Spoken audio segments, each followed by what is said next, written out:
Yang berbahagia Tan Sri Nur Muhammad Yaakob, Chairman, Khazanah Research Institute Board of Trustees. Mr. Nicholas Kaur, Board of Trustees, Khazanah Research Institute and Head of Research at Khazanah National Berhad. Yang berbahagia Datuk Badrul Hisham bin Muhammad, Deputy Secretary General, Culture and Food Security, all esteemed representatives from the government sector, GLCs, think tanks, social enterprises, and NGO. Distinguished guests, ladies and gentlemen.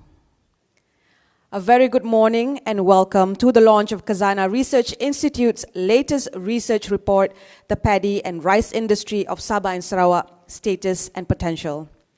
Too often, policy research on the paddy and rice industry in Malaysia focuses on the cheaper, medium-grain, plain rice primarily produced in Peninsular Malaysia. Heirloom and specialty paddy-produced cultivation in Sabah and Sarawak has received less policy research attention. However, it holds the potential to spur the competitiveness of Malaysia's paddy and rice industry. Several barriers remain before we can witness the rise of the next Musang King of the country. This report examines the potential for growth within the specialty rice sector to drive development and advancement of the Malaysian rice industry as a whole. There are a lot of focus on cheaper, medium-grain, plain rice, 90% of which are produced in Peninsular Malaysia. Specialty rice grown in Sabah and Sarawak is often overlooked. With more than 500 unique varieties in this region, specialty rice segment poses a potential for the whole paddy and rice industry to be globally competitive. This report aims to provide comprehensive overview of the specialty rice industry, including its implication for food security, cultural and traditional aspects of rice cultivation, plant genetics, and relevant legislations and regulations. Now, before we begin, I would like to invite all our esteemed guests here to have an introductory view of KRI on the screen behind me.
So ladies and gentlemen, without further ado, let us now welcome Yang berbahagia Tan Sri Nur Muhammad Yaakob, Chairman, Khazanah Research Institute Board of Trustees, to deliver his address.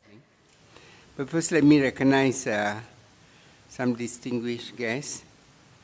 Datuk Badrul Hisham bin Muhammad, Deputy Secretary General, Ministry of Agriculture and Food Securities.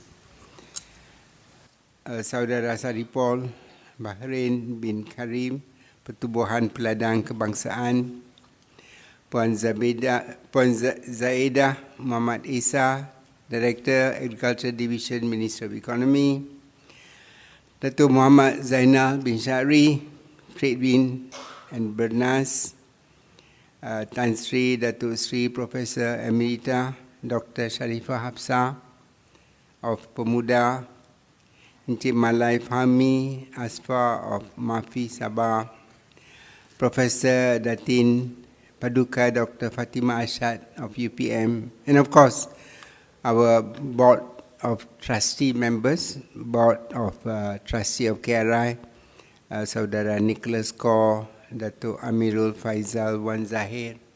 He will join us later. And our colleagues from Khazanah National, Berhad, and also Yayasan Hasanah, Dato' Amran Hafiz Afifuddin, Puan Latifah Daud, Encik Brian Lim, Aditi Malhotra, Ivy Wong Abdullah, and all our distinguished guests here in Mercu, UEM, as well as those joining us virtually. Let me begin by expressing my gratitude, my heartfelt gratitude to the attendees for joining us today at the launch of KRI's report entitled The Paddy and Rice Industry of Sabah and Sarawak, Status and Potential. Ladies and gentlemen, the global agriculture industry has been grappling with various crises, of course, in recent years, including the Russian-Ukraine war, the COVID-19 pandemic, and the ever-present climate change, all of which have had a significant impact on, among others, the global food supply chain. However, as we enter the new year, it's best that we enter with hope in our hearts and we remain optimistic that we will find ways to strengthen the industry. Ladies and gentlemen, rice farmers have been and will continue to be the backbone and the source of energy for our country. In the year 21, the rice self-sufficiency rate in our country, as we all know, was 65%. And the contribution of these food producers to food production has been instrumental in sustaining the dietary needs of us all, of millions of Malaysians. And their effort will continue to be vital, undoubtedly vital for generations to come, for generations yet unborn. While the paddy and rice industry in Malaysia have been heavily focused on production in Peninsular Malaysia, it is important to note that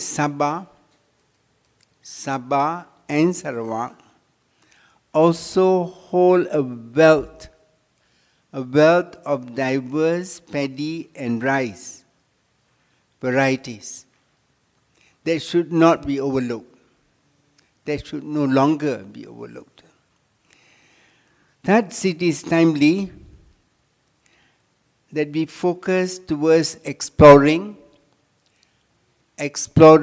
and utilizing these unique, exotic and unique rice varieties in Sabah, in Sarawak, to advance the rice industry. Given the vast geographical expanse of Sabah and Sarawak, it is not unexpected that the region boasts a wealth of biodiversity, characterized by a diverse array of plant and animal life. Looking at the special rice varieties, there is the Adnan rice, there is of course the Barrio rice, there is the Keladi rice, and the Bajung rice, each of which is believed to be unique and native to Borneo. Today, ladies and gentlemen, KRI will present its policy proposals, which basically underscores the significant, not only the significant, the distinctiveness of the paddy, of the rice industry in Sabah and Sarawak. The proposal will also outline strategies for the industry's growth and for the industry's development, in alignment with the second strategy of DASA Agro Makanan Negara 2.0, which is to memanfaatkan potensi variety beras istimewa tempatan. Given the low rice self-sufficiency for Sabah and Sarawak, it will certainly be beneficial, undoubtedly, to explore all options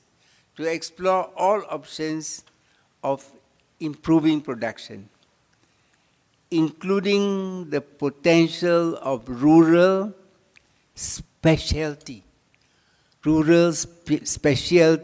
rice varieties as a means to assist in achieving that objective, which is basically to improve the self-sufficiency rice production in Sabah and Sarawak. But of course, achieving rice self-sufficiency alone is not the only goal that we should be aiming for. Our holistic aim is that we should also use other holistic factors of food security. We should still aim for improving, and this is key outcome, improving farmers' income, food affordability, and instilling sustainable, good agricultural practices. Looking at the rural-urban divide, the rural population in Sabah and Sarawak still earns significantly less compared to the national median household income. In 2019, the median household gross income for rural households in Sabah was 3,172. The median household gross income for rural households in Sabah, 3,172, and for Sarawak, 3,195. And we can see that there is already a significant difference between that and the national average median income for Malaysia as a whole, which is 5,873, which itself is not very high. There's another debate, and Kara is also involved, that our wages are not doing well, and 5,873 is not high enough. But even although it's not high enough, in Sabah and Sarawak rural areas, it's even lower. Not just lower, but significantly lower. The development of the specialty rice segment then has the potential to reduce this income gap by providing additional means, particularly for rural farmers, to increase their income and subsequently their food security status. Ladies and gentlemen, in addition to enhancing farmers' income, the expansion of this industry will also promote the prosperity of micro and small enterprises, social enterprises, SECs, and of course the NGOs. The farmer's role in this process is to, of course, to cultivate the rice. That's the farmer's role. While these enterprises play a vital role in effectively marketing the products, making them more appealing to the general market, ensuring fair trading practices for the farmers, as well as introducing good agricultural practices and, of course, sustainability. The agricultural sector's contribution to the country's GDP in 2021 was 7.1%. However, it is believed that the development and expansion of niche segments within the industry can drive growth and can increase the sector's overall contribution to the state and, of course, to the country's economy. It's my sincere hope that this report will serve as a catalyst for meaningful advancement in the nation's paddy and rice industry, including increased rice production and enhanced economic prospect for rural farmers. I would like to conclude my remarks with a quote from Samuel Johnson, emphasizing the significance of agriculture. And he said, quote, agriculture not only gives riches to a nation, but the only riches she can call her own.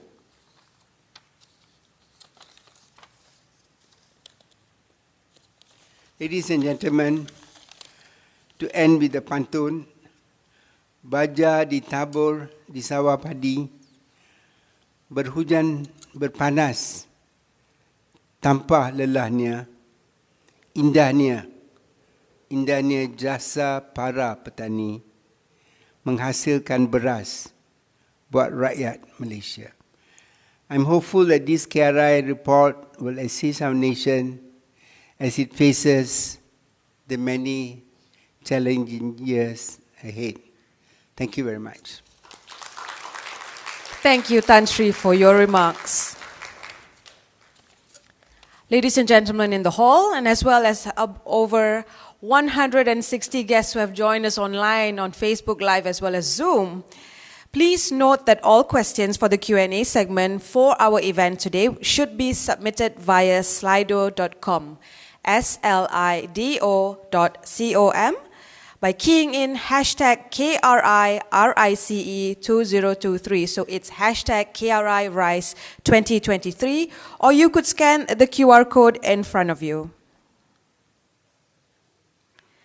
Without further delay, I would like to now invite Dr. Serina Cheoma, lead author of the Paddy and the Rice Industry of Sabah and Sarawak Status and Potential Report and Deputy Director of Research at KRI, on stage to introduce this report. So thank you all for coming. I know you're here because you're passionate about the industry. Either that or you're my friend and you've been pressured to come. Either way, well done. Welcome to this launch. It's an interesting one, I would say. So what happened was that a couple of years ago, I was seconded to the World Bank. And myself and Dr. Larry and the rest of the World Bank team, we went to Kota Belot, the hills of Kota Kinabalu. And this farmer was showing me a range of paddies, just totally different from what you can see in Kedah. And I was like, oh gosh, we got to do something about this. So then I came back to KRI and decided that we should look into this. So we built a team, and that's my team right there. And we spent a couple of years really studying this, and we hope you'll find this as exciting as how much excitement we have gotten doing this work. So why do we do this? This is especially for Ministry of Agriculture. We want to justify to you why we do this. As you know, Dasar Agro Makanan Negara, there's a lot of aims that we need to do. But there are 5 strategies in paddy and rice sector. So we justify our work in supporting Dasar Agro Makanan Negara through strategy number 2, leveraging on the potential of local specialty rice varieties. So we are guided by Dasar Agro Makanan Negara. Okay, why do we do this? Why suddenly look into this? The objective, right? The why. We want to improve paddy industry's competitive. I always get this question, Dr. Serina, macam mana ni paddy industry? How do we make it competitive? What do we do? The answer is partly today. And we think we can do that by leveraging on the specialty varieties in Sabah and Sarawak. But how do you leverage on them? they need help. We do this by creating a business-friendly environment so that social enterprises, micro-enterprises, and businesses can come in and work together with the farmers to come up with a brand that is of global standard. That's what we're looking at. And of course, to do that, we need to update the regulations and the policies. Over to table number 3.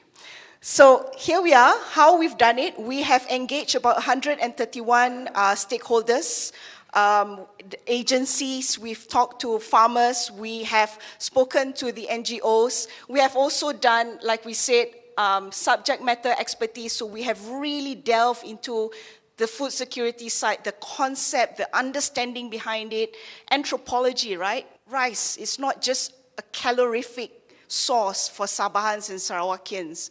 It's more than that, which Wei Yang will tell you about that later. The plant science part, what gets me excited, and the regulatory is a little bit more dry, but it's okay, I'll still make it exciting for you guys.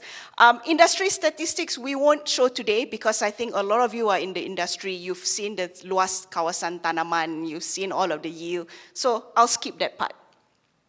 Okay, there are limitations. I must admit, I'm not saying this is the most perfect research ever. There are limitations. Number one, I'm not saying this is a market study. I'm not saying if you do a business in this, you make money. No way lah, I'm not saying that.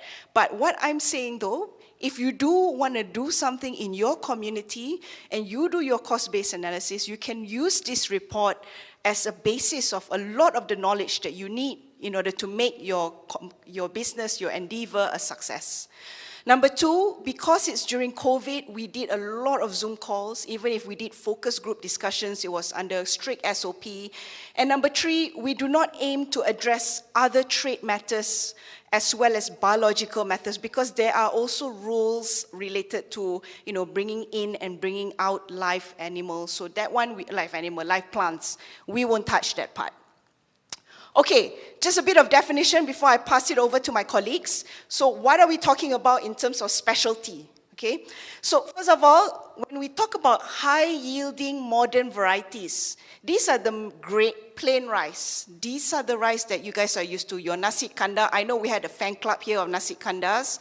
The nasi lemak, your laksa, your kueh tiao, your chap rambutan, your major source of rice is from here. Now, I'm not disputing it. I'm not saying it's not important. In fact, we've written a report on it. And it is very high yield. It's like a machine. It produces really high quality. It's been bred by Mardi. Good job to Mardi for coming up with these varieties. It is cheaper because there's a price control. And this is the whole topic about supply, food security. All that topics are here. But what I want to bring you guys over is to the specialty section and what we call the traditional heirloom side, because they are the biggest side of specialty.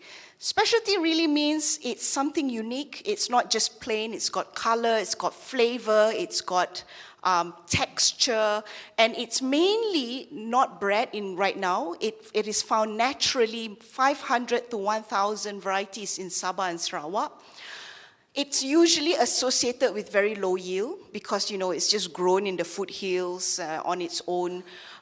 It comes up to about 10%, less than 10% of the total production. And you may think that's not important, but I'll show you later why it is important. And I want to recognize Mardi is here today, that they have also come up with modern varieties of specialty. But for today's discussion, when we talk about specialty, we studied this side here, but overall, it's really specialty, traditional, it's interrelated onto this part here. Okay, Usha, over to you. Thank you very much, Dr. Serena. And I have to say that my kampung is actually in Kota Belud. And when Dr. Serena mentioned that a lot of this report and a lot of this study was done in Kota Belud, I was more than happy to be a part of this event. And I really do agree, rice in Sabah and Sarawak tastes very different, so you should try the rice outside at the booths. So, without further ado, I would like to now invite the report co-author, Ms. Nik Shafia Anis Nik Sharifuddin, Research Associate at KRI, onto the stage to deliver her presentation covering food security. Anis. So when we hear people talk about food security, there's always an emphasis on the level of self-sufficiency, or in other words, the ability of a country to produce food to satisfy the needs of its own population. But in reality, there's a lot of other dimensions to food security. There's food utilization, which is the proper usage of food through healthy diet, through usage of clean water, through adequate health care. There's food accessibility, which is the measure of whether people can afford food. And of course, there's food sustainability, which is a development within the agricultural and food industry that meets the needs of the present and the future generation, with emphasis on the environmental, economic, as well as the social dimensions. So the question here is, and what I would like to put forward in my chapter is that, how can specialty rice improve food security in East Malaysia, and why is this industry so important, especially to the local community? So first of all, the increase of specialty rice production can help to increase rice supply and improve self-sufficiency. So in 2019, the rice SSL in Sabah is about 24%, and in Sarawak is about 50%. And as of now, rice import to Sabah and Sarawak is mostly from neighboring countries like Vietnam. So the improved production can reduce the reliance of import due to the low SSL. But of course, as I mentioned just now, SSL is not the only measure of food security.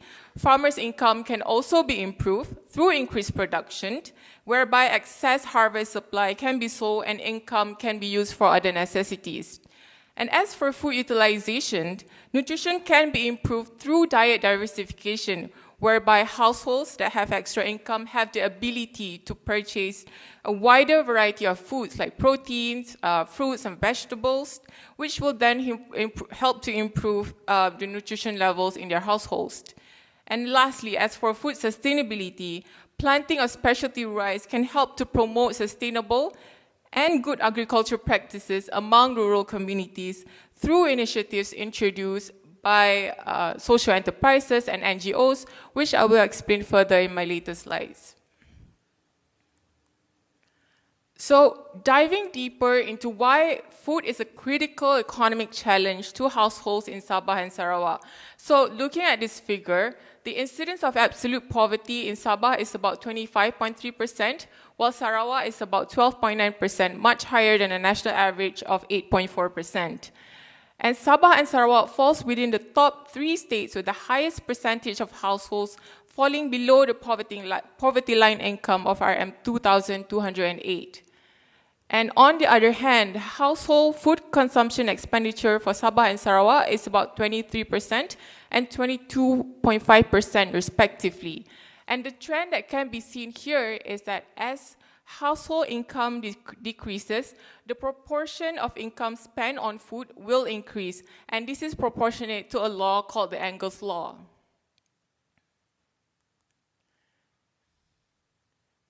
And if we also look at the rice consumption expenditure, Sabah and Sarawak also have a high rice consumption expenditure compared to the national average of RM42. So Sabah household spends on rice per month is average to 60 ringgit, and Sarawak household is about 56 ringgit. And there is a close relationship between income and rice consumption, whereby more affluent households, they tend to move away from consuming so much rice because they have the ability to diversify their food basket.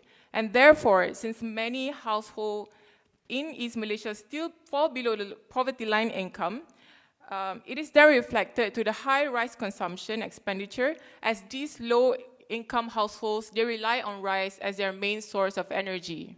So, moving on to the prevalence of malnutrition among children in East Malaysia, Sabah and Sarawak both have a high prevalence of moderate and severe malnutrition for children under 5 years old. There's a lot of contributing factors to this. One is low income. The next one is the limited access to nutritious food, as households are located in rural area. So when households have low income, they tend to prioritize their expenditure on essential food items and tend to consume cheap and high energy food, in this case rice. So lack of consumption of other food groups can lead to children that are within these households to be malnourished. So I just would like to stress here that nutritional value in specialty rice is very much under-researched, although there might be some potential health benefits. And one study on barrio rice showed that this rice variety has a moderate glycemic index. So just to explain a little bit on what is glycemic index. So glycemic index is the value assigned to food based on how fast or how high this carbohydrate-based food can spike our blood sugar level after consumption. So essentially, there's 3 levels of glycemic index: low, moderate, and high. So for the white rice that we typically consume on our daily basis, the glycemic index tends to fall on the high side. So the same study on barrio rice also showed that the protein content of pigmented indigenous rice to be around 5.9 to 7.3%, which classify the rice variety to have a good source of protein. But there are studies in other countries that showed potential health benefits of pigmented traditional rice, which is of similar type of what we have here in Sabah and Sarawak. So for example, there is a study on pigmented rice in South Korea, which proved that this rice variety has a low glycemic index and may potentially aid in weight reduction. So another important thing that I would like to highlight here is that this report does not suggest that Malaysian specialty rice can help to cure malnutrition. But what we are implying is that there may be some nutritional benefits that are still understudied. And more importantly, we can still see improvements in nutrition through improvements of income, which I will explain further in this slide. So through improved production of specialty rice, more rice can be marketed to Peninsular Malaysia and overseas, which is of course possible through the right collaboration with social enterprises and NGOs. This will then help to improve farmers' income and help them to diversify their diet through the existence of disposable income. And ultimately, it will come back full circle and help to reduce prevalence of malnutrition through consumption of various macronutrients and micronutrients. So looking at the sustainability aspect, there's hundreds or even thousands of paddy farmers, especially in rural area, but data shows that only 71 paddy farmers in East Malaysia have MyGAP, or Malaysia Good Agricultural Practice Certification. Therefore, there is possibility of undocumented sustainability practices among specialty rice farmers. And currently, there are many social enterprises and NGOs that have introduced sustainable farming methods. For example, there's this methods called the systems of rice intensifications, which helps to reduce the usage of water, usage of seeds, and overall farming costs. But more importantly, it helps to increase the yield. So overall, I believe that through effective collaborations between farmers, the government, social enterprises, and NGOs, there is potential for specialty rice industry to flourish and potentially help to improve food security in East Malaysia. Thank you. Thank you very much, Anis.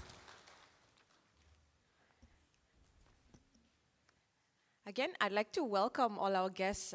We have over 200 attendees on social media, on Facebook, as well as Zoom. And ladies and gentlemen, I would like to now invite Mr. Koo Wei Yang, Research Associate at KRI, to give his presentation on the history and culture of rice in East Malaysia. Wei Yang. Good morning. I'll be talking a little bit about the historical development and the rice cultures and its significance towards Sabah and Sarawak.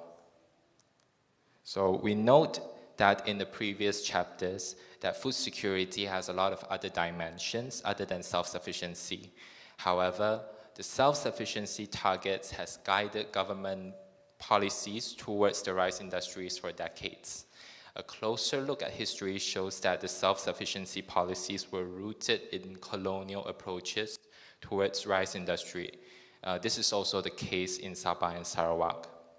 But before the advent of colonization, rice was a significant crop, and it is so integral as to organize the life ways of the communities that farms these paddy. But we will return to this in a bit. During the early colonial era, both Sabah and Sarawak saw growth in coastal urban population and an increasing reliance on import for rice supply to feed these urban dwellers.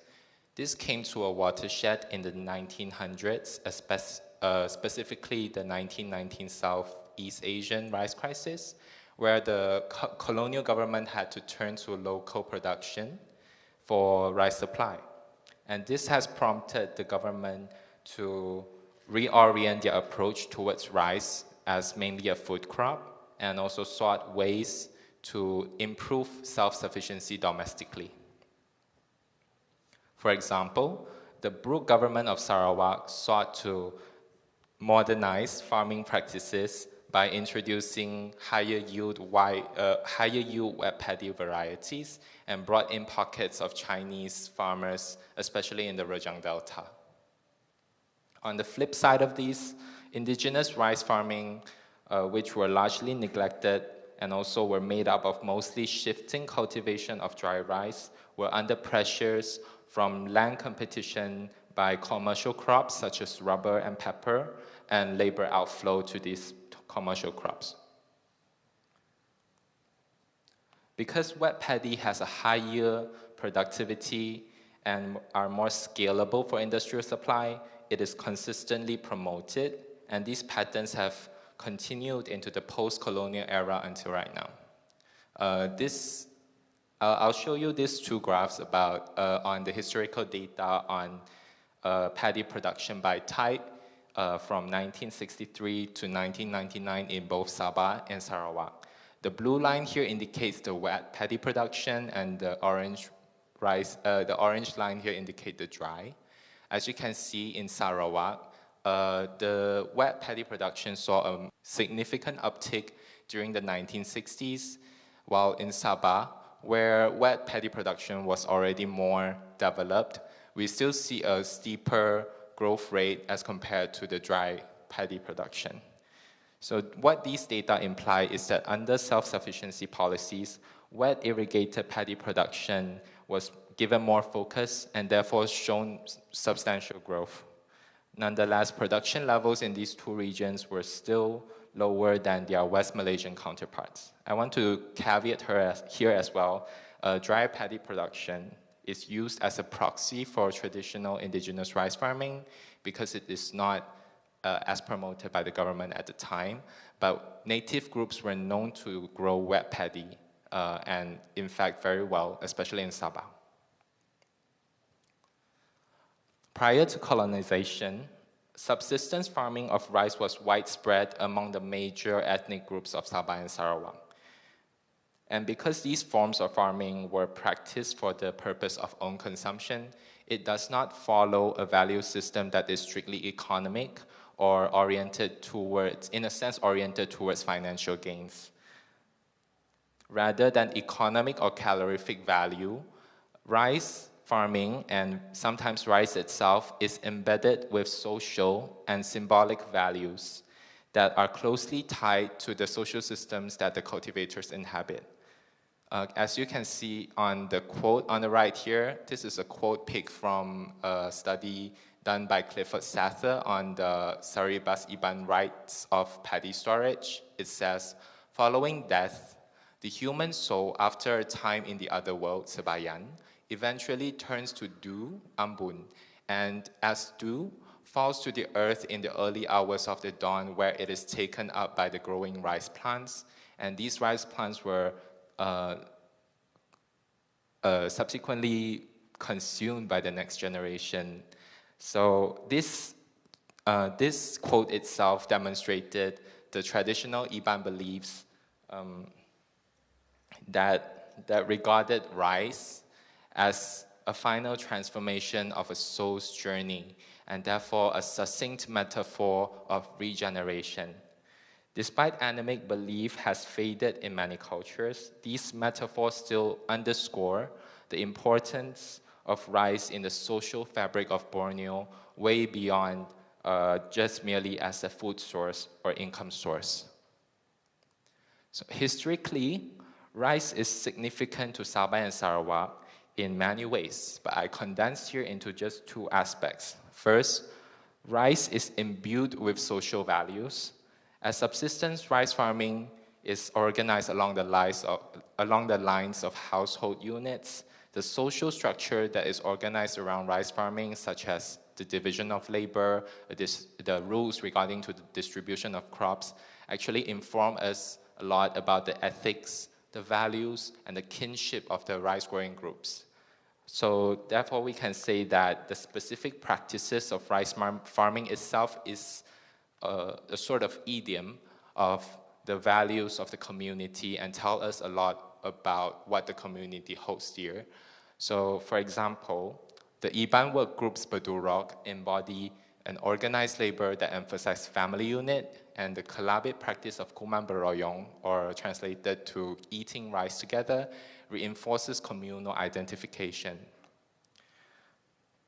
Rice is also a measure of prestige. The ability in making and managing of rice field is highly regarded in these communities, and the ability to provide rice is an important measure and demonstration of household prowess. Second, rice was an integral part of pre-Christian anemic worldview. In many cultures, rice is given an inspirited character, which informs the relationship of human life with the world. So an example of this can be seen from the quote before, and because rice is sort of viewed not just as a food itself, but informs the relationship of human and how human ought to conduct their interactions with nature. Often this entails deference and respect. Modernization may have changed some of these beliefs and practices, but rice remains a very important part of the Bornean identity. And this explains why in many places, even now, rice is still cultivated despite a seemingly uneconomical option. In the field interviews KRI conducted with farmers from Sabah and Sarawak, close to all farmers reported that their main reasons for continuing rice farming was because of generational practice, because their parents and their previous generations have all farmed rice for their life. Rice farming to the farmers now is almost as if a continuation of that identity. And other reasons of farming rice include a preference in the taste profile of heirloom and specialty rice.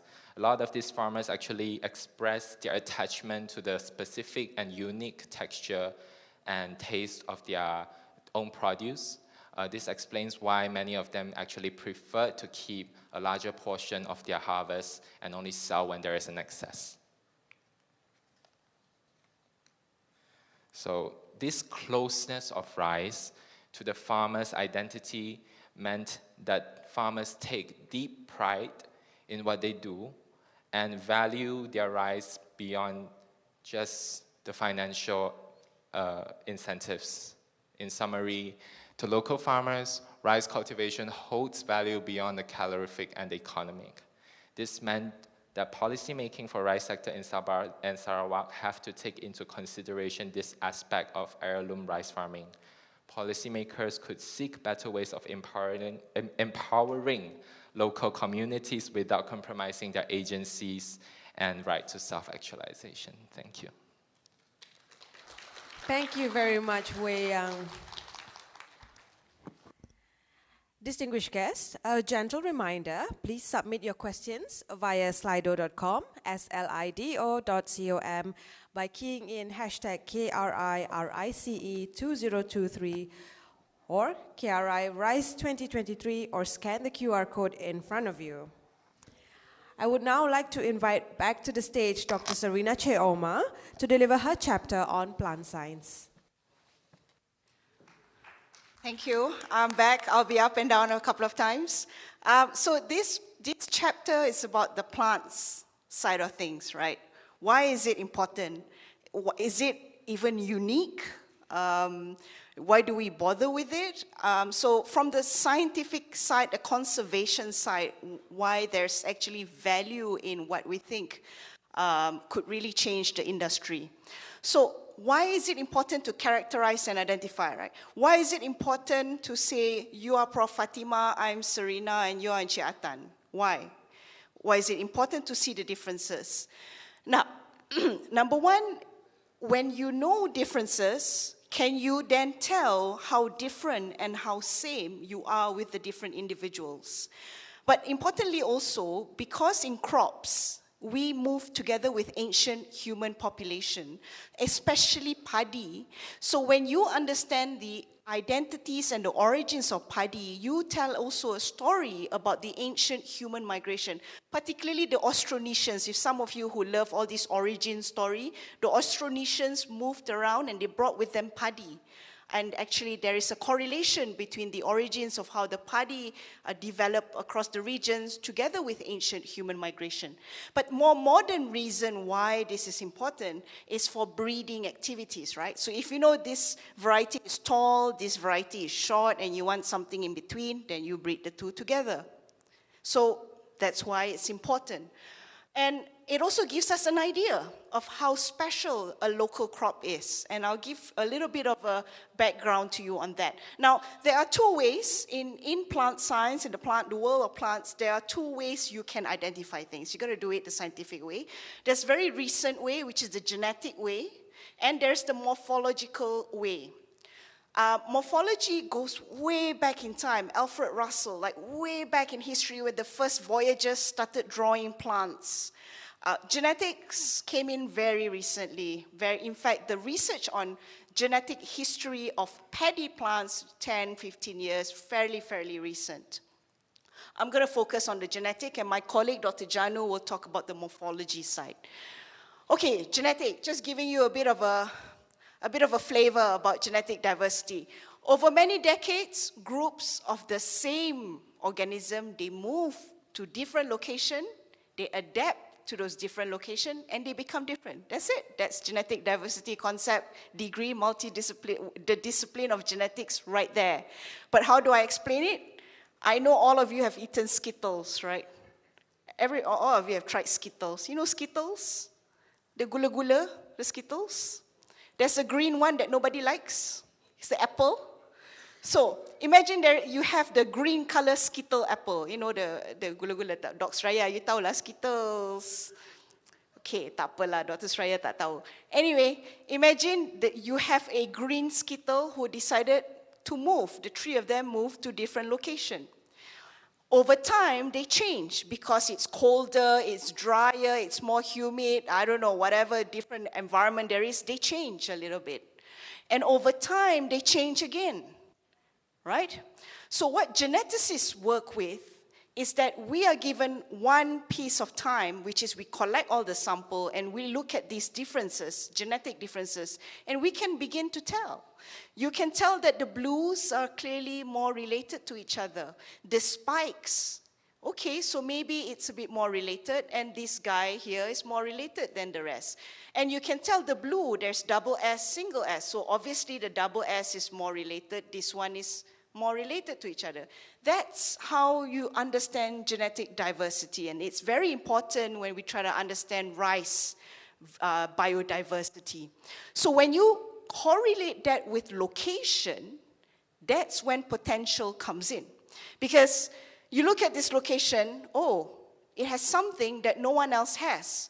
So this guy here, this kampong, this location, can actually promote this product as something that is unique, that no one else in the world has.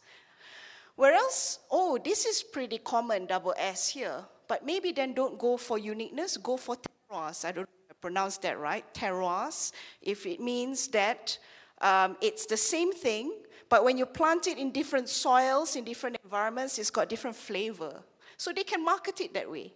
So again, that's why it's so important to do these studies. So I'll give you a brief history, very brief. It's actually a really long history, way long, that it goes back to Gondawa land. Do you know what that is? That is before the earth split. That's how old Paddy is. And so Paddy was there when the earth was one. And then when it split, it moved to Africa and became African rice. When it moved to Asia, it became Asian rice. And then there is some wild species going on. Okay, the African story, archaeology, historical context together with genetic data correlate cantik, easy. They domesticated 2,000 years ago, easy story, blah, blah, blah. We all know that. But the Asian rice, I call it the Asian drama. Because even ChatGPT still can't make up their mind whether it was domesticated in Yangtze. Some were saying there's multi-domestication. It domesticated multiple times in many regions. And you got to remember, there are the Japonicas. We know there are two types, and the Indicas. And you see, because rice is so special to Asia, everybody wants to claim it. India says that basmati comes from them, but very recent genetic study says basmati also belongs in the aromatic. So these are genetic recent information. And what is kind of interesting that we found out is that MR219, which is the very popular peninsular plain rice, medium grain that you use for your nasi lemak and all of that, it belongs in Indica. But Barrio Adan is a Japonica group, which is something different.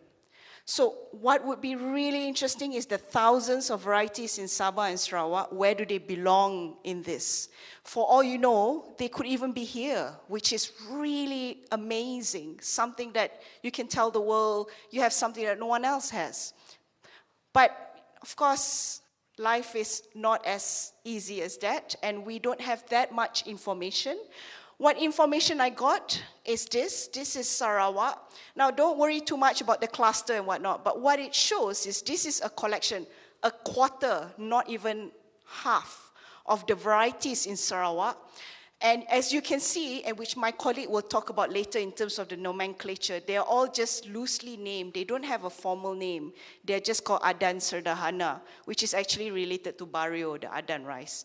But you can see that the modern rice is in this group, but Barrio rice and all the other varieties are in totally different clusters, which suggests that they are very different and very unique. But of course, we need more work to be able to correlate that and maybe put some samples of African rice and wild rice so that we can see where do they stay. Is it the African rice here or is it here? A bit more information is needed. But that's what we understand so far from the genetic side. I'll pass over to Usha. Thank you very much, Dr. Sarina. And to take over this presentation, may I now invite our next presenter, Dr. Januarius Gobelik, co-author of this report, Director of Eco-Farm Management Center and Senior Lecturer at the Faculty of Sustainable Agriculture, University Malaysia Sabah, and he will continue the conversation. Dr. Janu. Thank you, Ms. Usha. Good morning and salam sejahtera to ladies and gentlemen and distinguished guests.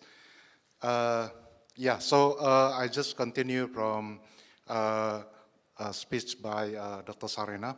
So I will be talking about the morphological characteristic of rice, but of course today our session is about status and potential of paddy and rice industry in East Malaysia.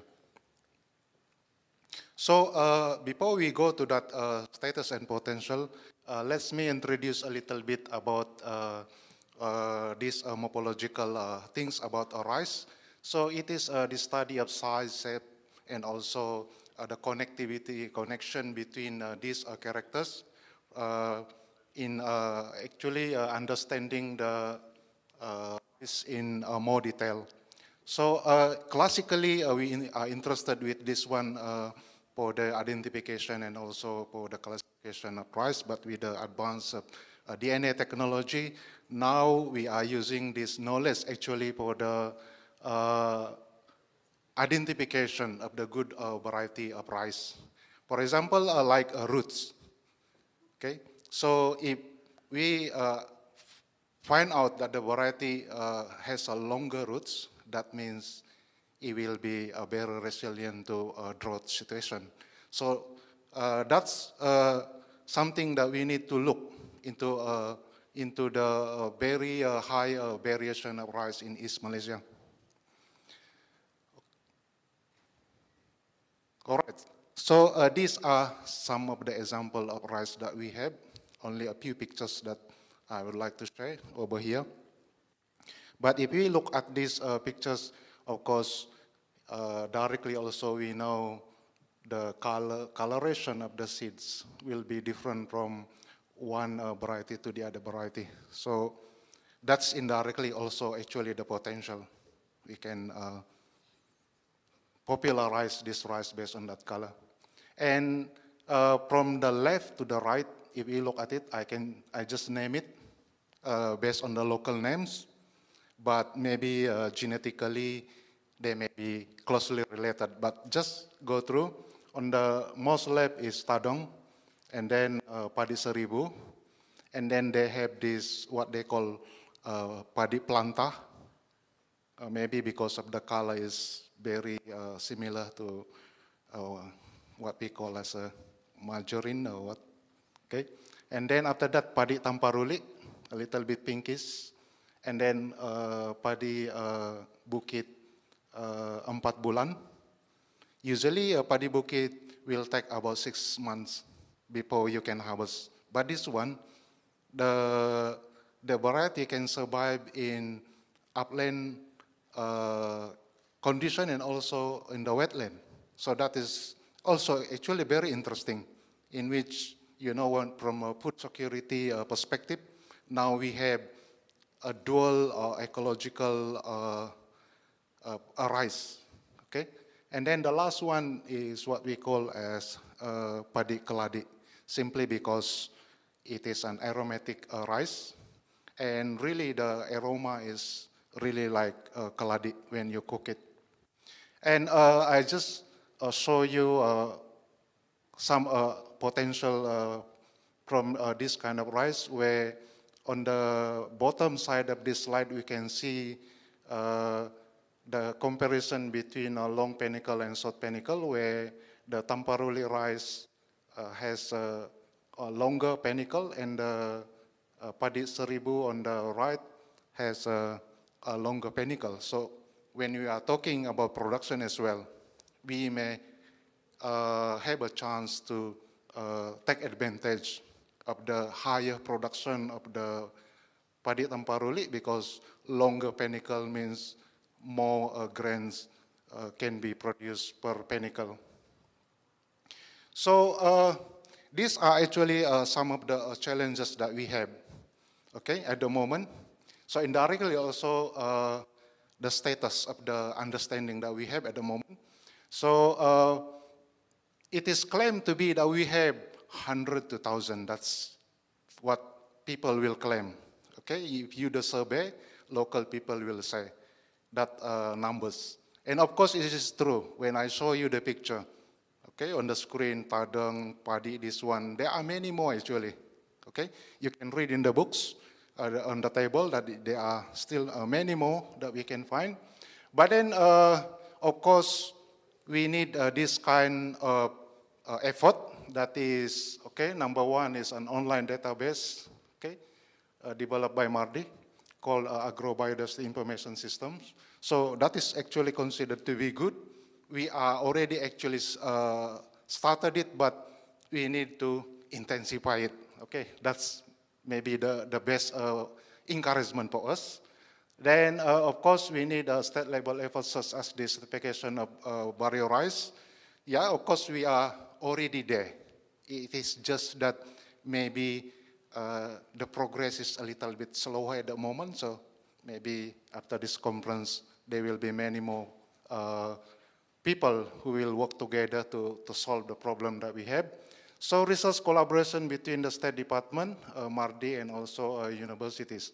So that's a few things that we need also to intensify in order for us to, okay, improve the rice industry, not only actually in East Malaysia, but also in Malaysia in general, considering that we have the potential in the form of native rice.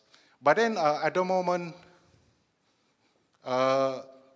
based on the information that we have, of the many rice varieties that we have in East Malaysia, only 25% of them we know up to 50 or 75% of their characteristic. So there are still many things that we don't know. So of course, part of the problem also is the naming system, where we are still using the local names.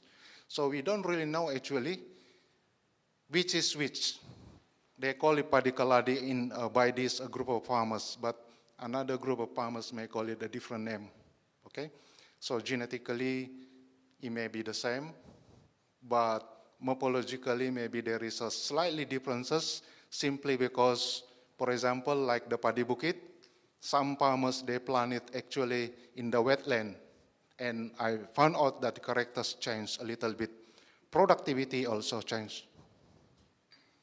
Of course, this is a very interesting pictures. The true situation in Sabah, where the local farmers, they would like to retain the collection of rice that they have. They plant all the different rice variety in a single small place, different variety of rice. Okay, Masuri ada back, Tamparuli ada on your left, and then Padang in front, and then Keladi Merah on the right. Okay, so for them, that is something that interesting for them, but for us who understand a little bit about genetic, what you call contamination, this is considered to be not so good, because then the purity of the variety will diluted, or the good one become a bad one. Okay, so like for example, care I interview farmer, bila saya tanam padi pulut dan adan bersebelahan, saya dapati hasil anak benih ada sifat campuran. So the farmers also actually understand the effect of doing this. But then, how about us? We understand this one even more than farmers supposed to be, right? So just to give some status, the identification or considered to be the status of this morphological understanding of rice in Malaysia. So what we have here is in terms of variety for the West Malaysia, so far it is being dominated by the popular variety, and for Sabah Sarawak claim to be more than 500. Some even say that it may about 1,000. So there are still many things for us to do. In terms of characterization and certification, of course, for the West Malaysian side, we understand that it is almost complete simply because most are related to the modern varieties. And for Sabah Sarawak, it is still in progress. Seed bank, here, of course, you have Mardi as a very big institution, keeping quite many of the seeds, I believe. And for Sabah Sarawak, it is still in progress, okay? Of course, the Department of Agriculture, they have their collection, but like I said in the beginning, we need more effort to sample those 500 or 1,000 varieties. And of course, for formal nomenclature, it is still a serious problem in Sabah and Sarawak. While here, it is more or less understood, where most of the modern varieties are really known very well from this perspective. So just a little bit about the notes for us to take away. And of course, this is indirectly also a potential, okay? In the form of number one, they remain cultivars of varieties that are not fully characterized and recognized, so we need to expedite the collaboration. And of course, several vernacular names could refer to the same varieties. We have that kind of problem.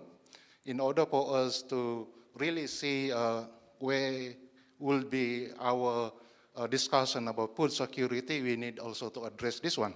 Or otherwise, we will implement a wrong management to a variety that should not be managed in that way, okay? So, of course, then we need this kind of more or less like a storing and preservation of many varietal seeds, okay, as possible are critical. So, for example, I think many of us here understand about the function of IRI, and of course, Mardi also, they have their gene bank. But then, it may be also good that we localize the project, because if you really look at it, if we collect it in Sabah or Sarawak and then we send it Kuala Lumpur, that is, there will be some question doing that, right? So most probably that biodiversity center, which is localized in Sabah and maybe in Sarawak, so that then the process will be much affordable actually, because sending a specimen also will incur some cost. So that's it from me. Thank you very much. Thank you very much, Dr. Jano.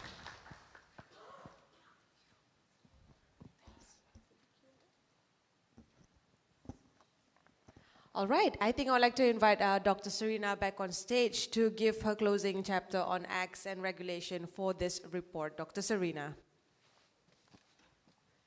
Hello, hi. So I'm here for the last time, no more. This is the final chapter, so it pulls everything together, right? I mean, if you just notice just now, it's just so much information and it's all from very different angles, right?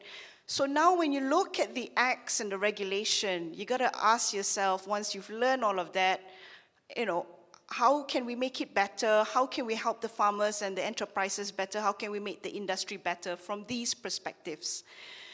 So first of all, before we go into the regulation, there's a couple of things that we need to appreciate. As I've told you earlier, it's a dual industry, and I think that is something that I want to change the way we think about paddy and rice. So it's no longer singular, it's dual. And like I said earlier, Khazanah Research, I told you the value of Khazanah Research. We calculated, it's in the report, you can check how we calculated. It is valued at 3.3 billion using the Perangkaan Agro Makanan 2021 data. So as I've mentioned to you, it's 90%, that's the big chunk, right? That's our first report. It's actually available outside if you want it. The second part, it's valued closely at 3.1 billion. Think about that. Because if you can sell it at 22, and you have just about that level of production, it's valued at 3.1. That's before any good agricultural practices coming in, that's before much collaboration. This is as it is. So that's something for all of us to really think about. And here's a photo. Puan Salma took this photo. She's here with us online. She said hello. She took this photo when I visited her. She was the director of IADA Kota Belot. She said, Dr. Serena, petani, dia tanam, okay, they tanam because like what we've explained to you, they love it, it's part of their belief system, they love the taste, that's why they plant it. And then they have extra. So what do they do with the extra? They go and sell it. They pack it up just like that, and then they sell it in the tamu nearby, right? So that's where we come in and say, okay, what can we do so that they can continue doing what they like, respecting their choice, but they make more and they benefit more from this endeavor. So again, this is not a really, financial-based argument whereby if you have a 1 hectare piece of land, what's the best income can you get out of it? And it's oil palm lah. What's the best way to get income? Go and work in KL, in a bank, right? But that's not what we're trying to say. What we're trying to say is that these are rural people living in Sabah and Sarawak. They enjoy living, they want to live their lives. What can we do to make it better? So this is the potential. These are social enterprises, some of them funded by Yayasan Hasanah. Thank you, Yayasan Hasanah. Langit is able to pack and market and sell it at 22 ringgit, 19 ringgit for Kenyalang. If you go to Jaya Grocer, you can find this.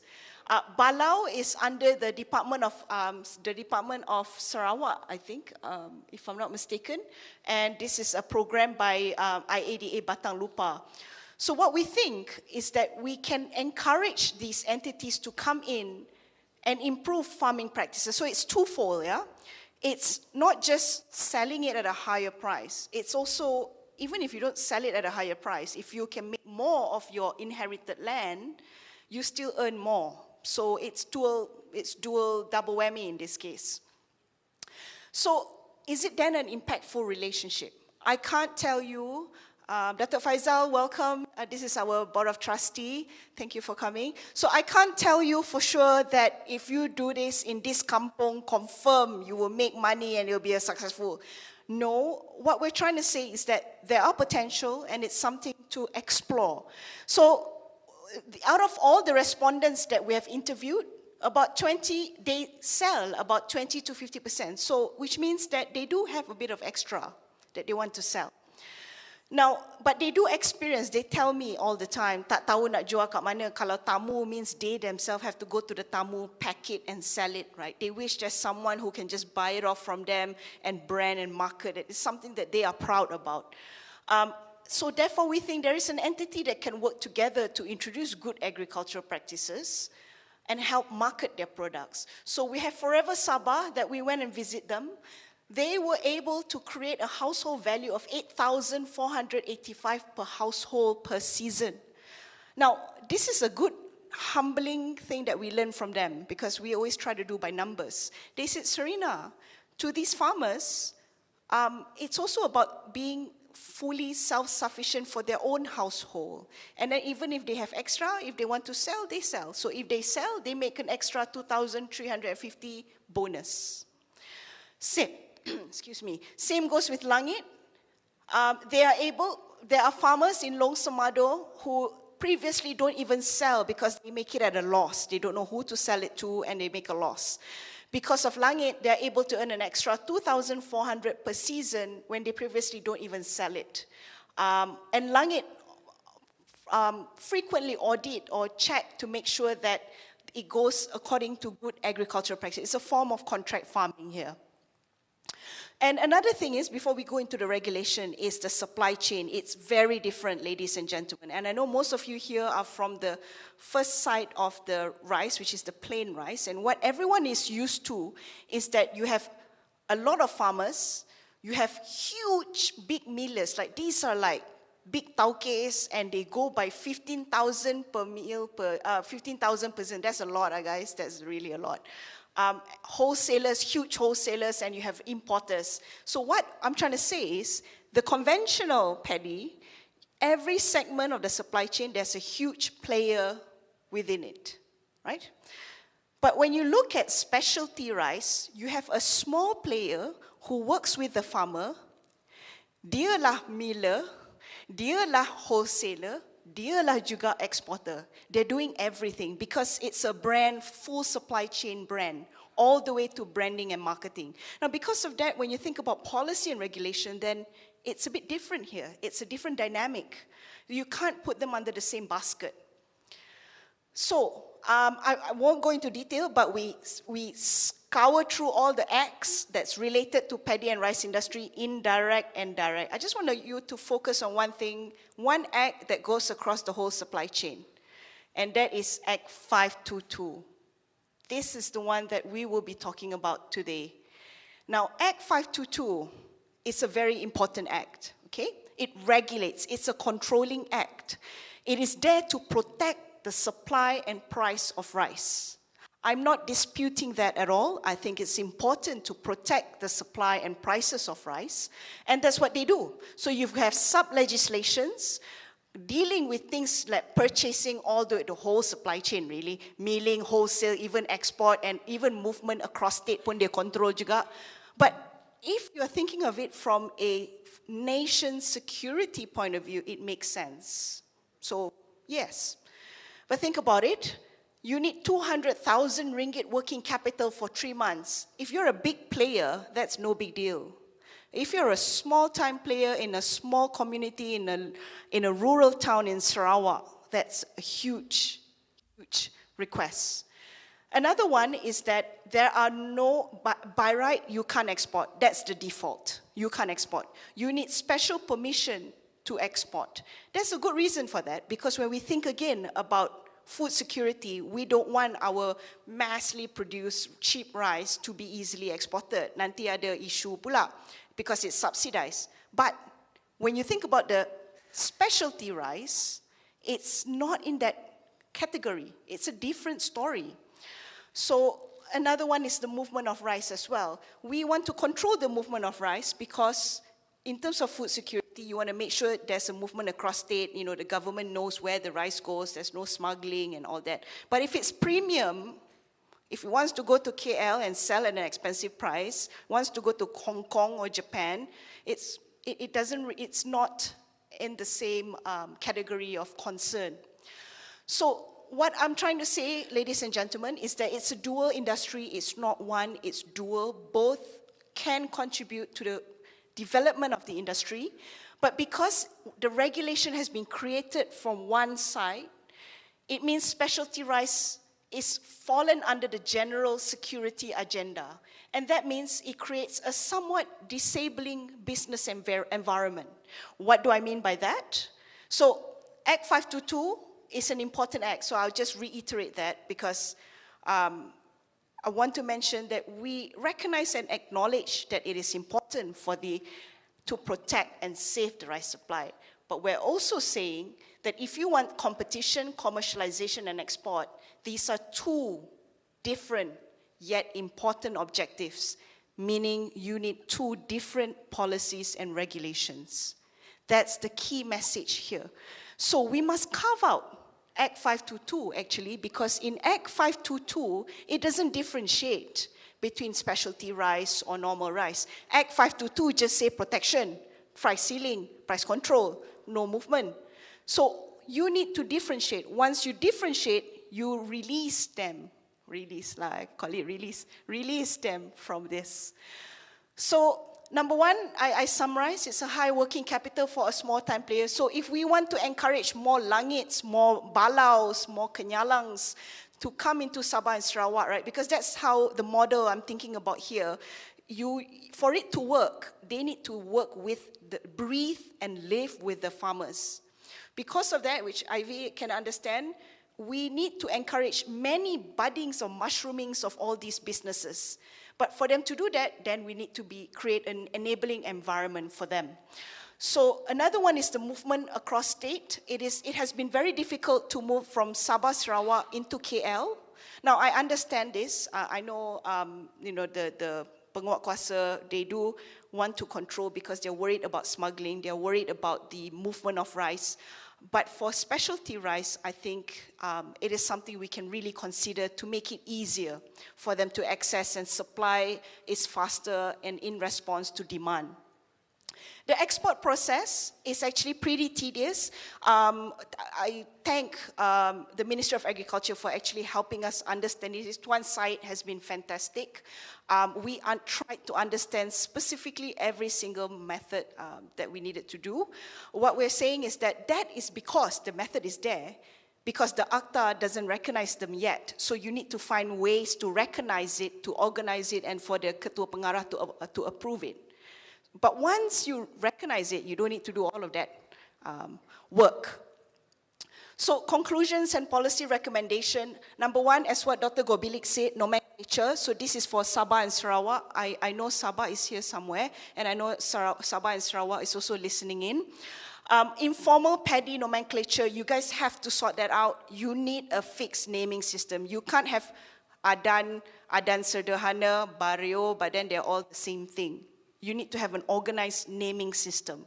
Number two, risk of losing genetic. I'm really worried about this, ladies and gentlemen, because if you don't save the seeds in a seed bank and they cross-pollinate in the farm, that's it. You lose it forever. So I'm pretty worried about that, and I think there's a huge urgency to do something about that. Number two is that the regulation, one size fits all, we need to have a distinction between them in Act 522, or at least the sub-legislation, maybe not the Act, but the sub-legislation, to create an enabling business environment. So what can the state do? Just if you're wondering now, there's a lot of information, I'm just telling you step by step now. The state, you can expedite the characterization and the formalization of all local varieties. You own it, it's yours, be proud of it, and it comes from the state. From the federal is to acknowledge that it is a dual industry, acknowledge meaning that we might need to relook at the legislations and update that. Act 522, that is where I'm talking about, allow the export of specialty rice. Of course, it needs to be licensed. I'm not saying you can just export everything. It needs to be licensed with recommendation, but we can cut off a lot of the processes. Transportation rice across, if it is specialty rice, they should be able to move it around. Now, subsidies, this one, some people will jump, some people will clap. If we're going to start exporting it to Britain, Hong Kong, we don't want to be subsidizing the British and the Hong Kongers, right? So this is a sensitive issue, but of course, people who produce it say they want to be subsidized. So it's a bit of a tough topic here, but I think we should still highlight it. And lowered working capital so that more micro and smaller enterprises can come in. So I'll summarize, this is my last slide, where everybody comes in, where KRI comes in. KRI, we are the nerds, we do the studying. We come out with a publicly available product. Everybody can access this. It's online available so that social enterprises, NGOs, all the players, you can use us as a source of information to implement good agricultural practices, to do marketing and branding, because you're good at that. As you can see later how well they are in branding. The federal government, we provide prescriptive policy suggestions, but it's really up to them to update the acts and the regulations.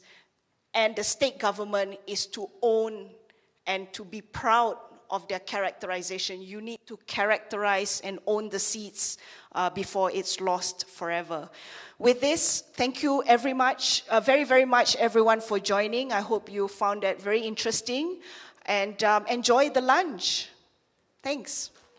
Thank you. Dr. Serena, I would like to request you to remain on stage as we are moving on to the Q&A segment of our event. Ladies and gentlemen in the hall with us as well as online, the slides that you watched earlier would be made available on the KRI website. I would like to now invite Dr. Janu, Nick Shafia Anis, Ku Wei Yang, and co-author, Professor Abdul Hamid from University Malaysia Sabah, to join Dr. Serena on stage for the Q&A segment.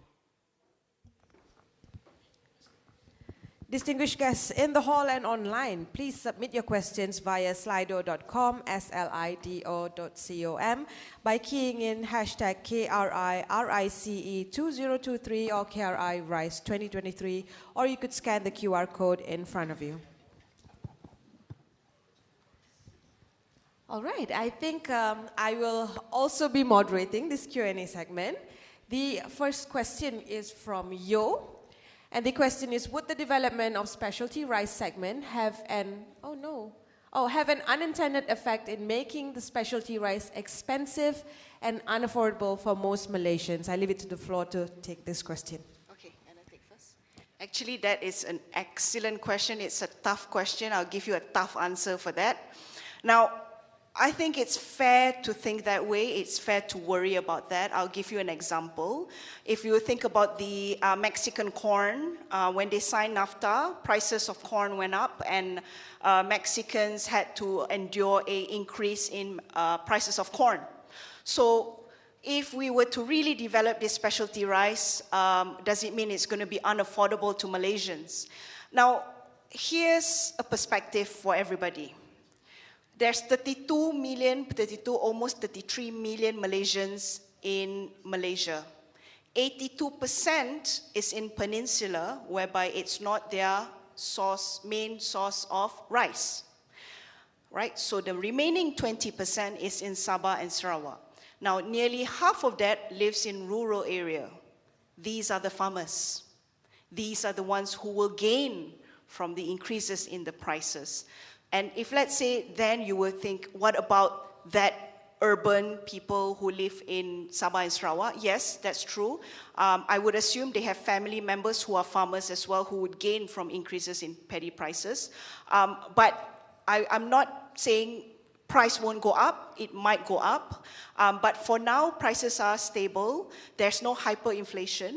And if I can give you another example of how we can solve this, is to address it within the community, right? So I can't say this is something you should do in every community. But one community can actually come in as a social enterprise and say, hey, I will buy from you at a farm gate price that is competitive, maybe 9 ringgit. If you think 13 ringgit is a hyperinflation, it's too expensive, 9 ringgit, I promise I'll buy cheap from you. But when I sell it at a premium, I will bring back 30% back to the community. So it goes back to the farmer in that way. Therefore, prices are maintained at the farm gate level. That's an idea. I'm not saying everyone should take that idea, but that's something to think about. Dr. Janu, do you have something? Probably I just add a little bit. Maybe we need to see from the perspective of the structure of the industry from farmers' view. So where the situation in Sabah, the scenario is the farmers, most of them, they got only a small land. And usually the specialty rice, they can sell it at a higher price. So if we look at the structure of their farming, half of the land will be planted by the modern rice, while half will be planted by the specialty rice. So if they can sell the specialty rice at a higher price and remain to sell the modern rice on the same farm at the affordable price, so why not? Because that will change the financial status of that farmers. Indirectly also we save the what we call as a cultural way of doing things, especially in planting rice. So I just share this one based on experience. And sometimes I talk to them, I'm quite proud to say that over my lifetime, I have never purchased rice from the supermarket. So I am using my own rice, I'm producing it. And of course, I am also selling the specialty rice at a different price. But in the normal rice, we sell it as affordable price. And of course, we planted also, we produce the modern rice.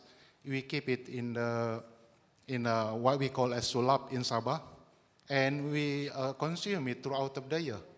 So if we can see in that way, maybe we should not worry about the price will increase and we cannot afford rice anymore. So please think that the farmers will not plant everything, only the specialty rice, because they know also that they need to eat rice by themselves. So they need to keep the modern rice on their farm. So that's it from me. Okay. Usha, did I got a question upside down? Is it we answered yours question, Yours right? question, yes. Okay, but it's Atika right now? Is that? Now I'm going to ask Atika's question. Okay. So what Atika asks is, if more farmers choose to plant the specialty rice as it gets popularized instead of the cheaper medium grain rice, will this jeopardize our national SSL? Good, very good question. And I'm really glad that we are thinking about this. It's a tough question, right? It's a really tough question, and I think it's fair to be thinking that way. What if specialty rice becomes so popular, all the petani nak tanam specialty rice sahaja, and then there's no nasi kandar, right? So there are two answers to this. Again, it's a tough question. I'll give you a tough answer. Now, number one, if you really worry about self-sufficiency, there are ways around it. You can say, for example, the authorities can say, kawasan granary, you must maintain 90% plain rice, 10% specialty rice. Only kawasan luar granary can plant specialty rice. For example, there are ways where the government can ensure, if you are so worried about self-sufficiency of the plain rice. Another example is that, for example, Bajong, Bires, and Barrio is a Sarawakian rice. So you can't plant it in Peninsula. So is there a specialty rice in Peninsula? So again, I think that limits, it's not going to be a serious situation where everybody ends up planting specialty rice. Now, I'll give you a second scenario, which is a conflicting point of view. The second scenario is, if farmers plant specialty rice because they earn more, so isn't that a good thing?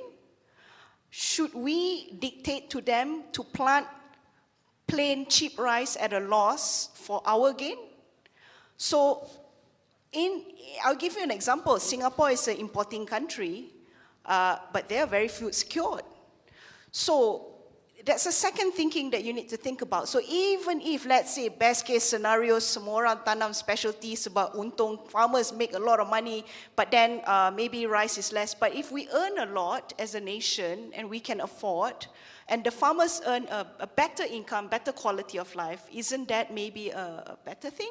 So thinking again about the food security from a very multi-dimensional perspective rather than a calorific perspective. Anyone else would like to top up on that?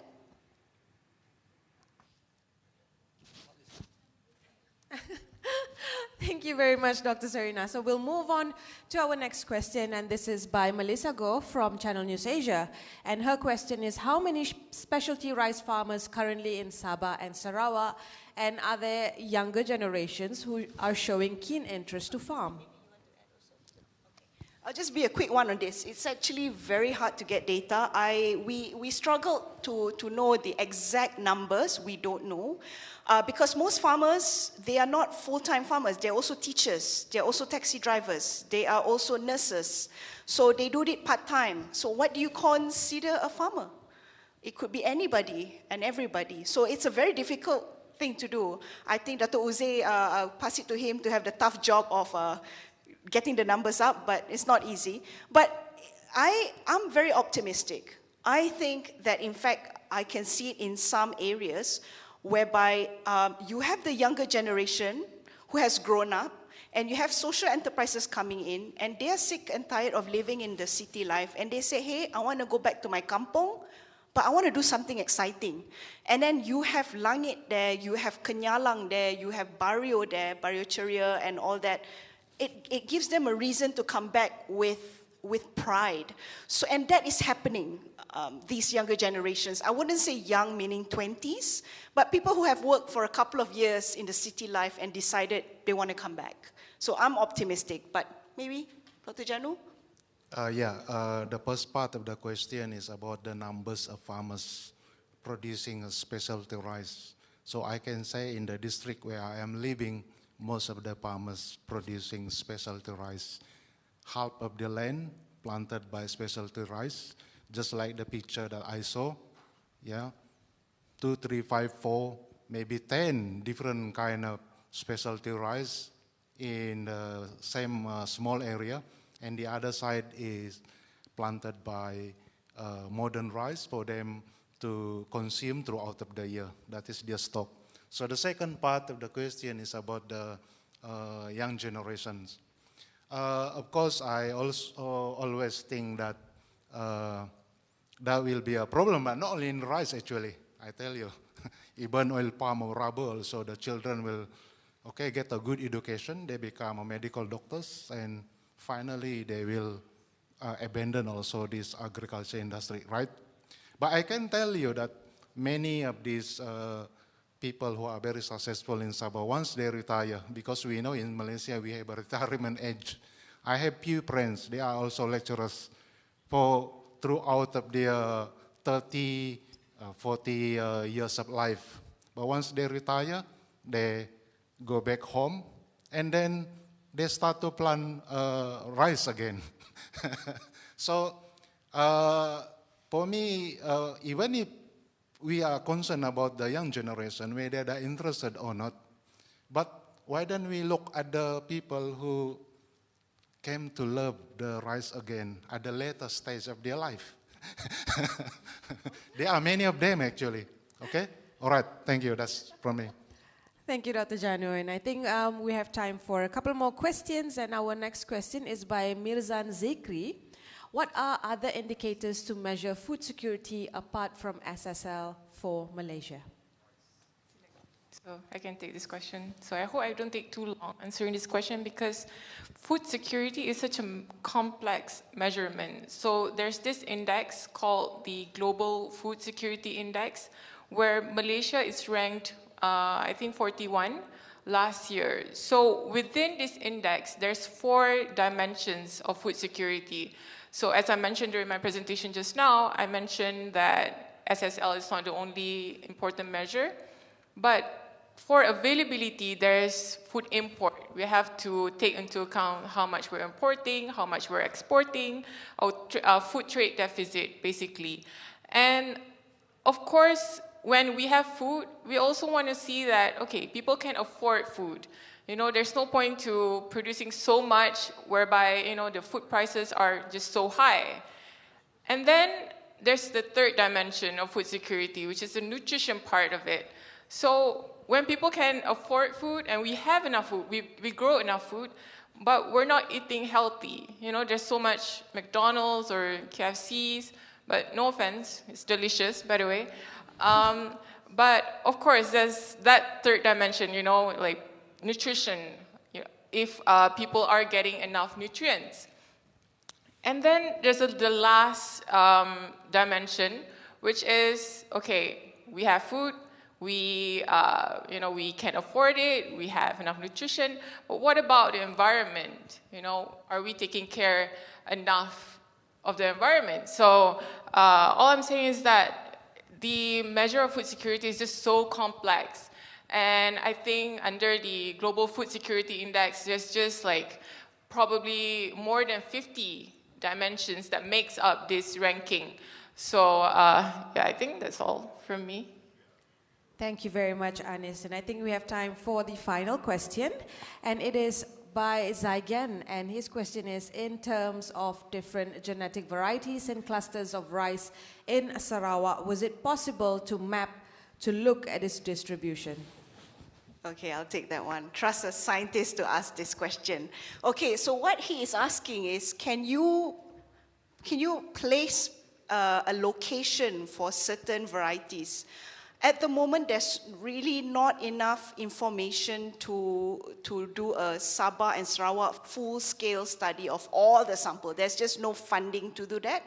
What they have is like a professor in this university, they go to one kampong, they collect the varieties, and then they do a genetic diversity study. And then from there, you know it's diverse or it's not. So we haven't really mapped it out. But of course, roughly, you can say like the Adan is more in the highlands, Bajong and Biris more towards the other side, the Batang Lupa side.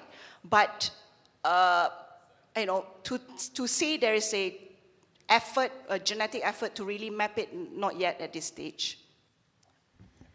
I think the questions are getting very interesting, so I'm going to ask 2 more questions from the list.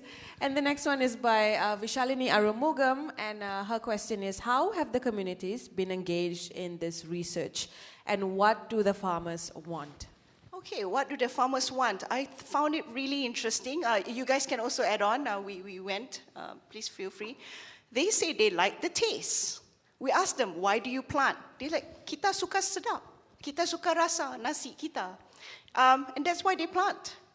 And that's what they want. But what they want is, if they're doing it, what can they do as a bonus out of it?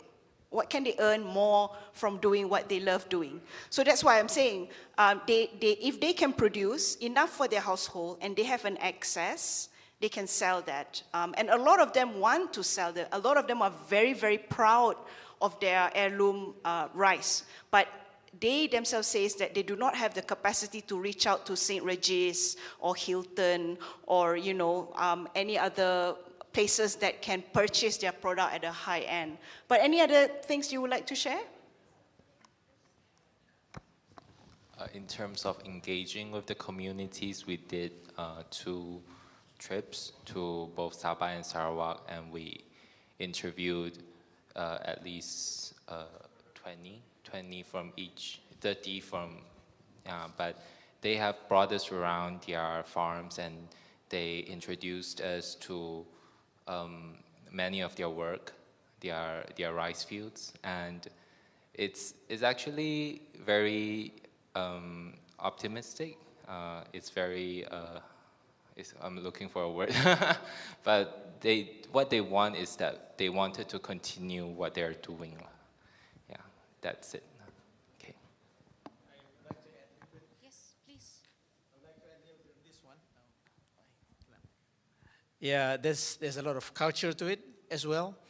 In Sabah, well, I live in Sabah for 35 years now, every farmer would start harvesting it by the end of December, towards the end of February or early March, because there's a reason to it.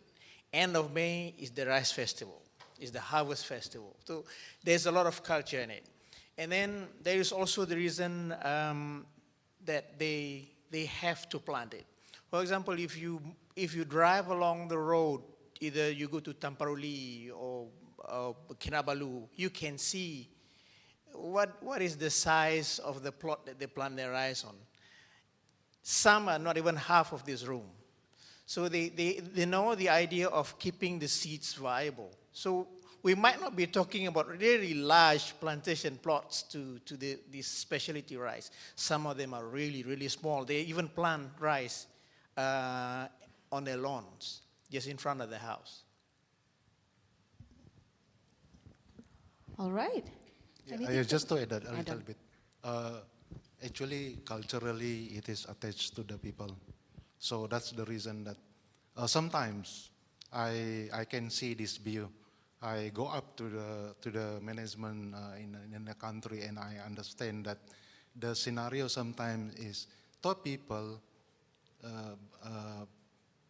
create the policy, and then they push it to going down.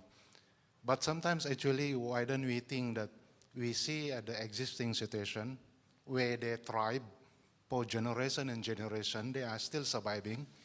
Why don't we enhance the policy according to the way they are surviving? So even like Prof. Hamid said, small land, but they use it actually to keep the seed from generation to generation. Okay? So maybe that is another way to see it. Rather than top down, we see it bottom up. Okay, thank you. Thank you very much. And I think with that, we're running out of time, and I'd like to conclude the Q&A session. Next is a photo opportunity with our 6 authors. And now I would like to invite KRI Board of Trustees, Chairman Yang Berbahagia Tan Sri Nur Muhammad Yaakob, Trustee Yang Berbahagia Dato Amirul Faisal Wan Zahir, and Mr. Nicholas Kaur, and co-author Dr. Teo Aini, Research Associate at KRI, to join the rest of the authors on stage for a quick photo opportunity.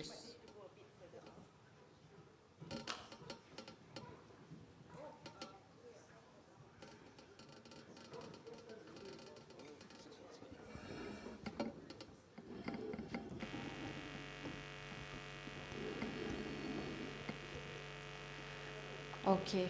Well, I think everyone is lining up for the photo opportunity. A little story: when I go back to my kampong, and we eat the rice that my family plants at their paddy fields, and when I don't finish my rice, my mom will scold me and tell me, you have to finish it.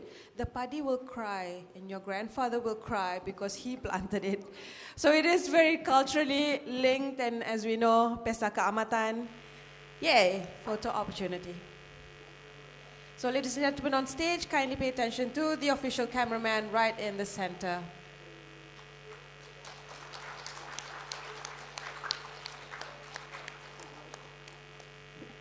Thank you very much, everyone. Thank you, Tan Sri Chairman, Trustee Nick, as well as our authors, Professor Abdul Hamid, Dr. Janu, Dr. Serena, Mr. Nick Kaur, who is a trustee as well, Dato Faisal, Wei Yang, Anis, and Dr. Teo Aini.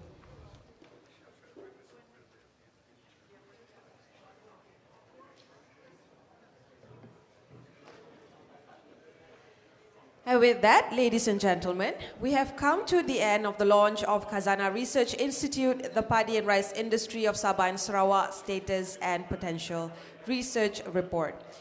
We hope you have enjoyed our presentation and discussion today. And don't forget, please follow KRI on all our social media platforms for up-to-date information about our research and events. And just a reminder, the slides that you watched on screen today will be made available on the website.